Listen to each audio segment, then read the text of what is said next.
Nós temos ao telefone uma convidada, Angela Costa Simoes, com quem vamos conversar por uns minutos para sabermos primeiro quem é a Angela Costa Simoes e depois o que é que faz. Hi, Angela. How are you? I'm doing well. Thank you so much for this opportunity. I appreciate it. Welcome to WJFD. Is it your first time talking to us? I think so. Good. That's good. So, yeah. Okay, let's start if you could let us know, who are you? Who is Angela Costa Simoes? Your name, it's very Portuguese. Yes. So, eu sou luso-descendente, right? So, I am of Portuguese heritage, but I'm third generation, born in California. So, my parents were born in California. My grandparents were born in California. All 8 of my great-grandparents immigrated around in the early 1900s. But the unique thing is I'm still 100% Portuguese because with all the generations, they stayed very involved in the Portuguese community. Mm-hmm. And so that has been a very strong part of my life, even before I could walk. So I've been going to the festas de Espírito Santo. I was involved in the Luso-American. I danced folklore. And I was very involved with palcas. So even though I'm third generation, still very involved. And then unfortunately, we didn't speak Portuguese at home. And where I lived in California, there was no Portuguese instruction in our schools. Mm-hmm. So I never really had an opportunity to learn. And that is kind of what led to me writing these books that I think we're going to be talking about. Yes, so you write books. Yeah, being involved in the Portuguese community that marked your life, right? Till today. Right. Yes.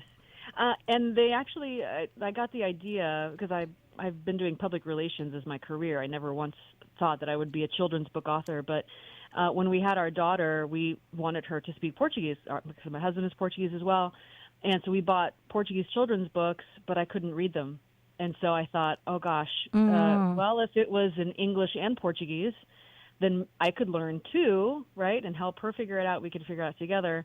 And so I went hunting for bilingual children's books in Portuguese and English, and they just didn't exist.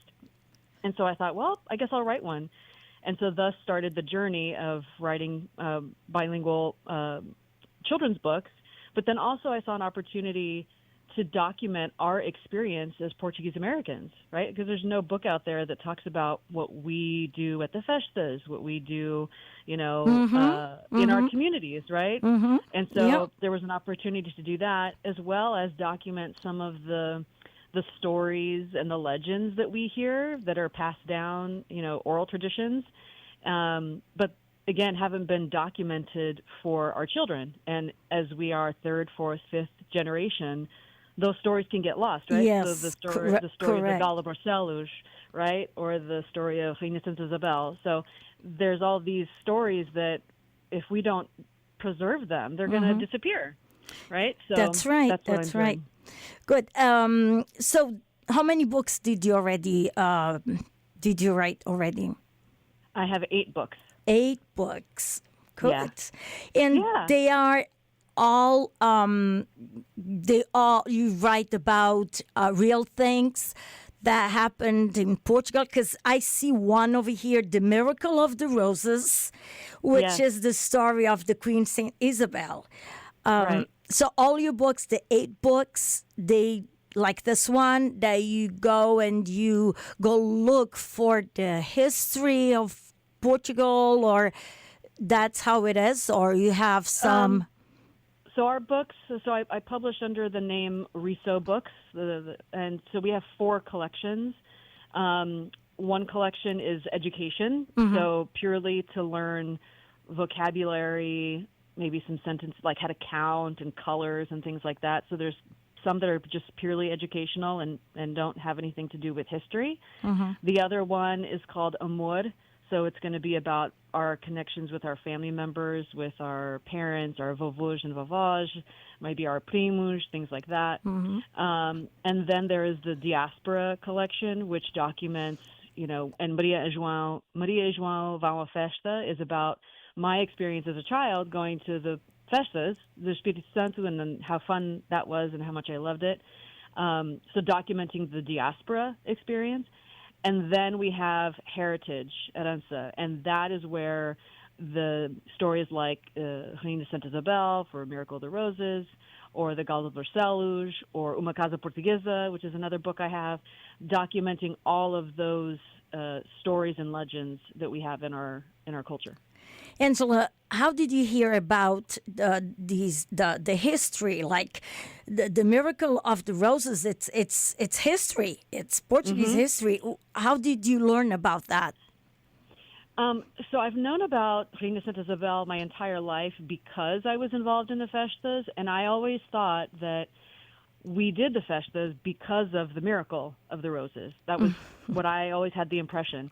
And when I decided to do the book, I thought, well, I'd like to do a book about her whole life, not just that one moment in time. So I worked with a historian. Monique Valence has a PhD in Portuguese history, medieval history specifically. And I learned so much about Queen Isabel that I never knew before. And it turns out that we do the festas for a different reason, not because of the Miracle of the Roses. The reason is because her son and husband were at war, and she prayed to the Holy Spirit, if you give me the strength to stop this war, I will throw a feast for the entire village. And that's basically what happened. The Holy Spirit gave her the strength. She rode out onto the battlefield, stopped the war, and threw a party, threw a feast for everybody. And even this one is bilingual? Yes, they all bilingual. All yes. the eight that you... can you talk about Riso Books? Sure, yeah. When I published my first book, I wasn't sure that I would do any more, but then, there seemed to be an opportunity there and a gap for books like this. And it just occurred to me that it would probably be good to have a book publisher brand rather than just my name. And I wanted it to reflect something Portuguese, right? So riso, as you know, is to laugh. Right. And I could have named it, I wanted Smile, but Riso Books didn't roll off the tongue quite as well. So exactly, So yeah, I went into it choosing the name with my mission in mind. So I knew from the very beginning that I wanted all of the books to be bilingual and all of them to focus on Portuguese language and culture. So that's really the start of Riso Books. So you are the founder of Riso Books. Yes. And I've pulled together a team. We're all freelancers, but we all work together. We're all female Portuguese. Two different illustrators. One lives here in California. The other one lives in Portugal. A professional translator that lives in Portugal, and then a graphic designer that also lives here in California, who is first generation Portuguese. So all the books published by Riso Books are your books, or anyone that would like to write a book, bilingual book, of course, can go to you? So we will help authors get started. We have not reached the point where we can publish under our name, but we do workshops, and I'm very happy to help new authors get started. Because it's one of those things where I've always wanted to publish a children's book, but how do I write it? Where do I publish it? How do I illustrate it? All of those questions. So we're very happy to help authors. And at some point we may get to the stage where we can publish under our name for other authors, but it's just me right now as the main person, and it's still a side gig for me. It's not my full-time profession. So we may reach that point, but not right now. We can just help kind of on the side. Angela, you say that stories can strengthen the cultural identity and family connections. So this is something that you believe, right? Absolutely. And you think that the bilingual books are enough for that to happen, or need something different, something else? I think it's just one piece of the big puzzle, right? I think it's a tool that can be used to foster and more accessible learning to the language, especially, as we have Portuguese-Americans or Portuguese-Canadians that are marrying outside of the community, which is not a problem, but then it just makes learning Portuguese that much more of a challenge, right?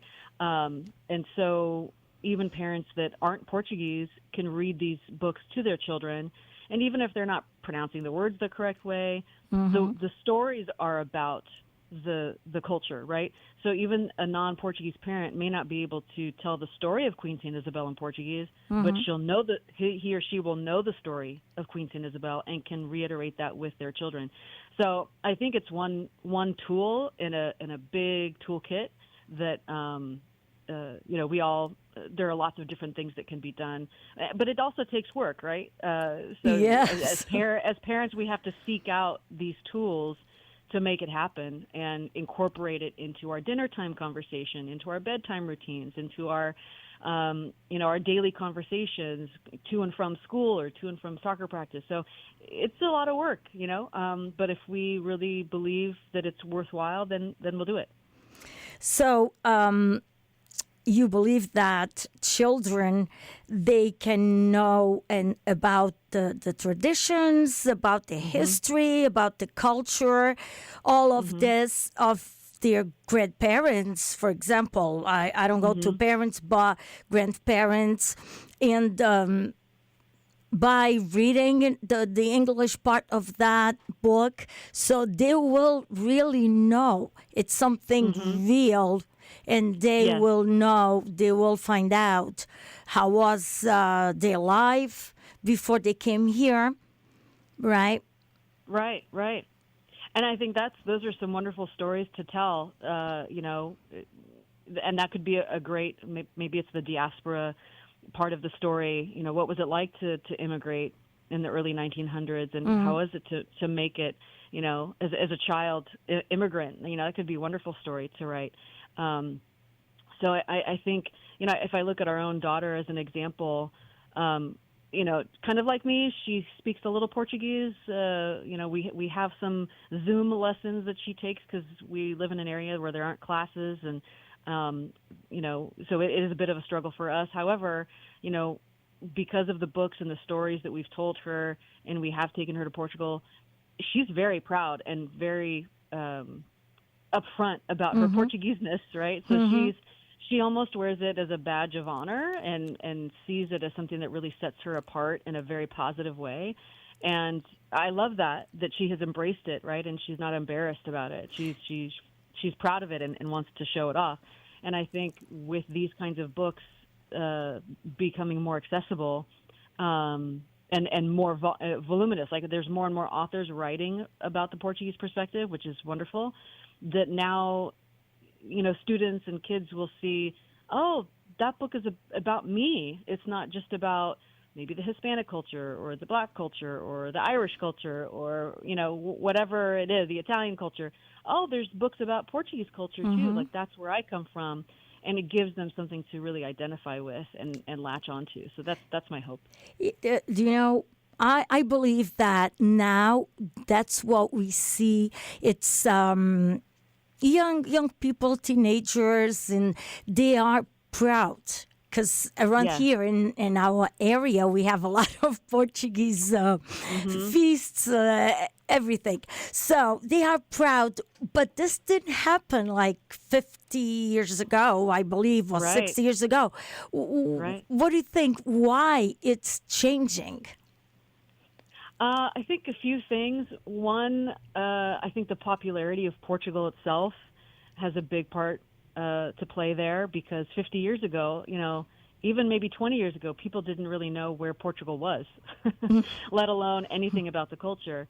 And now it's become quite a destination, right? And people are wanting to move there. So it has a more positive, there's just awareness of it, and there's a positive impression of a country. It's one of the safest countries in the world. The food is wonderful, the quality of life. And so it's now it's cool to be Portuguese. It's cool. The way I understand it in talking with people that grew up 50 years ago, there was still a lot of you didn't want to be anything other than American. You know, Right. you just wanted to assimilate. You wanted the bologna sandwich. I don't want a bifana, right?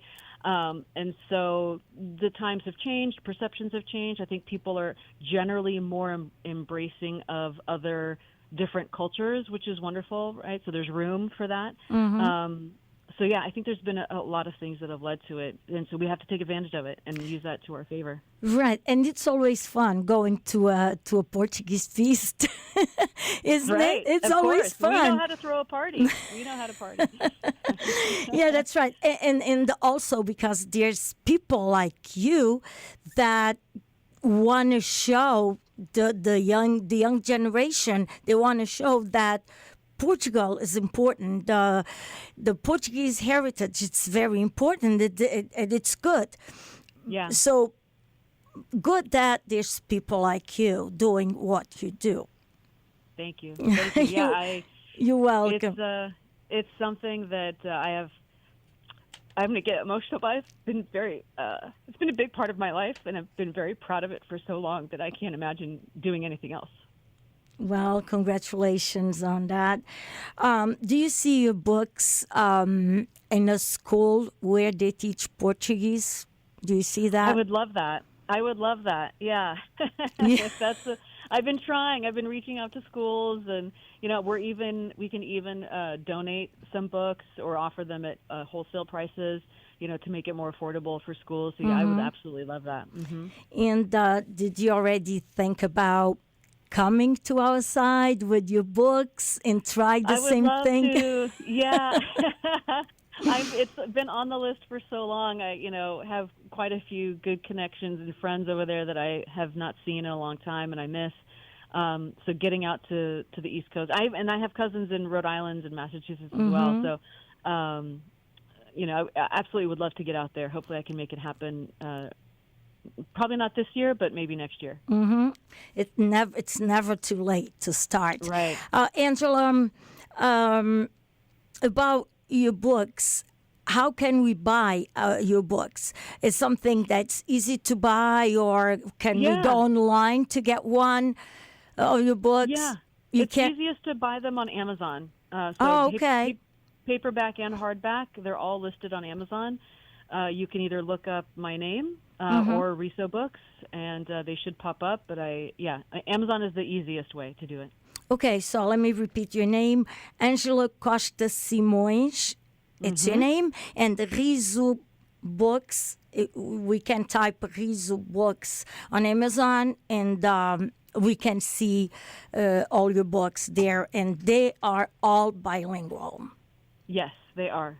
And we also have a website, so if you want to go to the website first, and then it will take you to Amazon, but risobooks.com.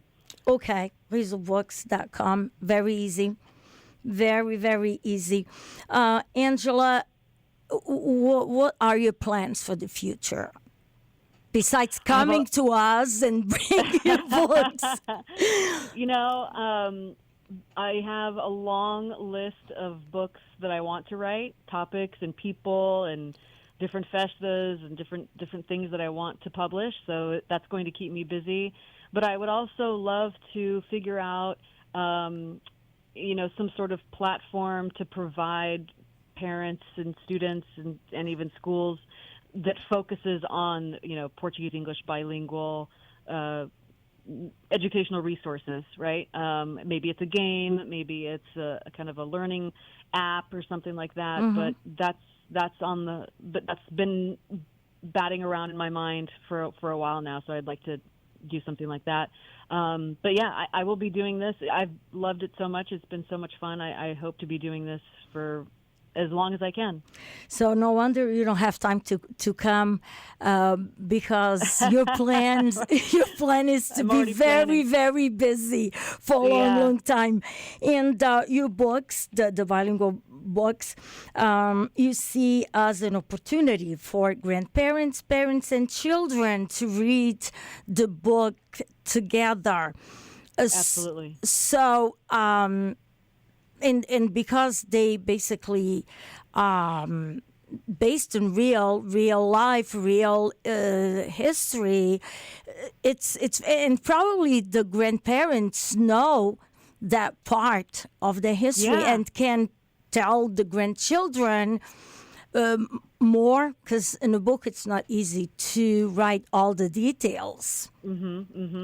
Yeah, I mean, you have to keep it fairly simple for a child's comprehension, right? So there's always a lot more to the story than we can fit in, and so yes, that's a great opportunity for grandparents and other family members to expand on what they learned as a child, right? But the beginning of all of this, Angela, is the kids to be able to understand and talk a little bit of Portuguese. Yeah, absolutely. And enjoy it, not to see it as a chore, like, I have to go to Portuguese class, right? We want them to have fun with it and enjoy it. And so it's something that they'll want to continue to do, perhaps even through high school and college. And if they develop the language skills to the extent they can use it in their career, I mean, that would be wonderful, right? Yeah, I agree. I agree with you. And sometimes if the children are a little bit older, not those 3-4 years old, they can even read in English and then go back, this sentence in Portuguese, we can say it this way, and kind of study the book itself. Yeah, exactly. Because they learn easier, they absorb so much more when they're young, right? It's easier for kids to learn when they're young versus if you try to learn when you're an adult like me, it's a lot more difficult. Well, that is true, but when you read, it's easier than when you just listen to a word or two. So looking at the word, it's easier to learn what that word means. Absolutely, 100%. Angela, anything else you would like to say to our listeners? I would love for you to check out the books, especially if you work with a school or a nonprofit organization. Please reach out. As I mentioned, I'm happy to make some donations or do some wholesale pricing. So I would love to work with more schools, especially the community schools. Would really love to support them. And so, please check us out at risobooks.com. And if you have any other thoughts or ideas or suggestions, I would love to hear them.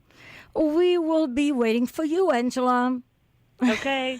Thank you so much. I really appreciate it. Thank you, Angela, and congratulations on your work, what you do. It's very important. Thank you so much. And de nada, one day we will see you here.